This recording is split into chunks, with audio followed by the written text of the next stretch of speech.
Are you playing life small and you're just ready for more in your life? I get it. I've been there. And in this video, I want to share with you how I went from playing small to having my dream life and how you can have it as well. So stick with me here. And by the end of this video, you will learn how you can take action steps to live the life that you want and quit playing small.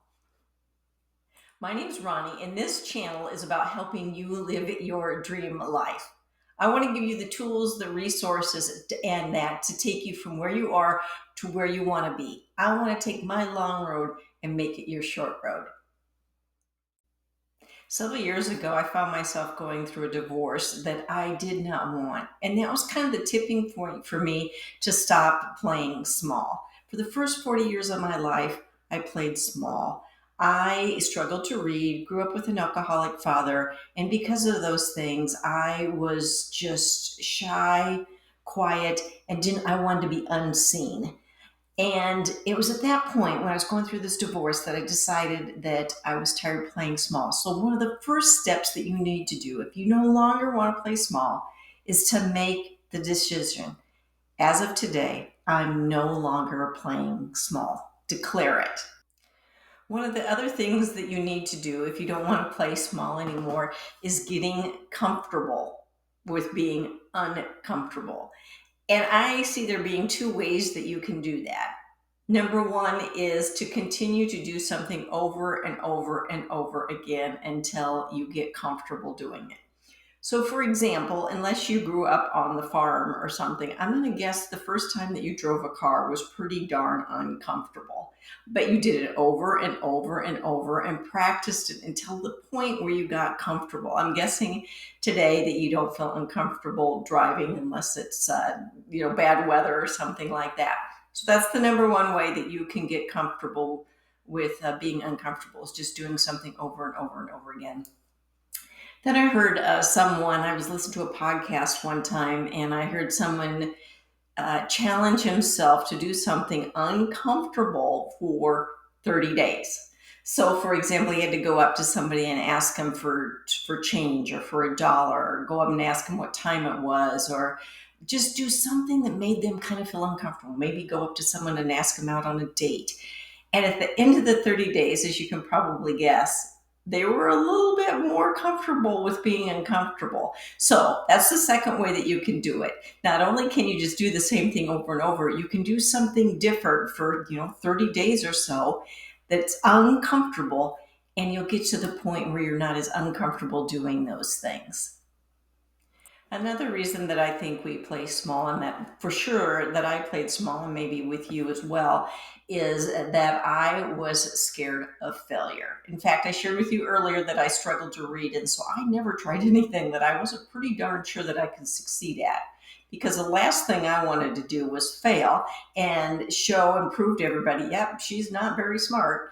So I finally got to the point in my life that I realized that we all fail. Everyone fails. And it's okay. That's part of the learning process, right? If you think about kids or somebody's, a baby learning to walk or crawl, they fail over and over and over again. That's part of the process because you learn. So it kind of had that mind shift of looking at failure differently. You are going to fail, and that's okay. The key to failure is, did you learn from it? So if you want to quit playing small, one of the things that you can do is to really change the way that you view failure. Another reason that I stopped playing small was because I didn't want there to be any regrets. And so I think that if you can look at it and say, yeah, I might fail, but at least I'm not going to have a regret that I didn't try. So about 6 years ago, I started my own business. And of course, a lot of businesses don't make it. And a lot of people fail when they start their own business. And that was a real concern for me as well. But I knew if I didn't try to have my own business, that I would regret it. And one of the things that I did is I looked at some people and thought, if they can do it, I can do it. So Again, if you want to quit playing small and that, you got to think about, if I don't do this, will I look back on my life and will I regret it? And if you answer, yeah, I think I might regret it, then I would highly recommend that you give it a try. And if you fail, again, that's okay. Learn from the experience and know that you're not going to have a regret because you didn't try. At the beginning of this video, one of the reasons that you may be playing small, and that is because you're scared of taking risks. I considered myself not a risk taker at all.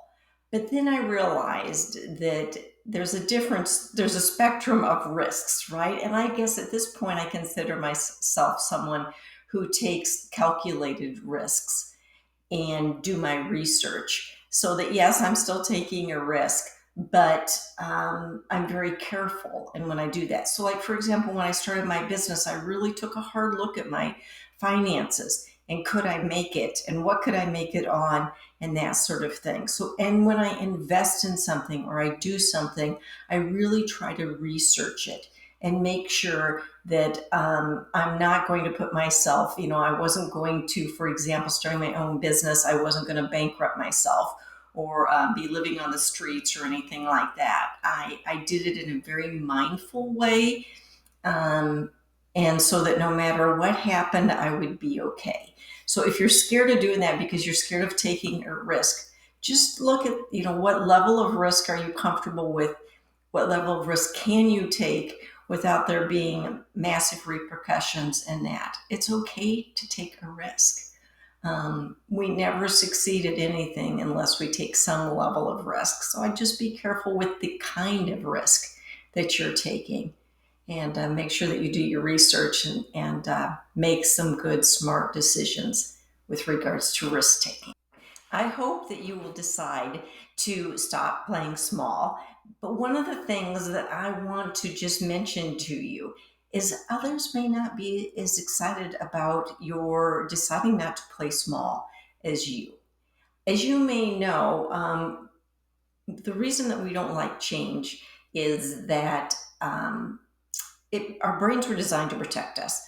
And therefore, the brain likes predictability. And when you're not being predictable and you're changing and you're no longer playing small, others around you may feel threatened or uncomfortable or whatever, and they may say and do things to try to keep you as you are. So my soon-to-be ex-husband said to me when we were going through our divorce, "I don't know who you are anymore."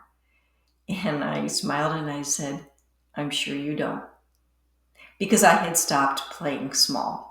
So just want you to be mindful of that may happen to you. And I'm a firm believer that when you anticipate things and you're prepared for them, that you're much more inclined to respond appropriately. So I just want you to be ready for that, because we always have a choice on our response. Sometimes we have to bite our tongue because we don't want to, say something that we'll regret. But we always have a choice in what we end up saying in the end and how we end up acting. So just want you to be careful of that, mindful of that, and know that may happen for you. But I hope it won't stop you in living your dream, getting outside your comfort zone so that, you can expand and grow and be the person you want to be, and so that you can live the life that you want.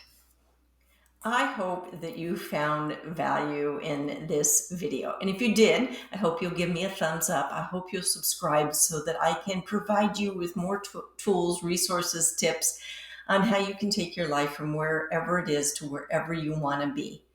And until then, please take care. I am rooting for your success.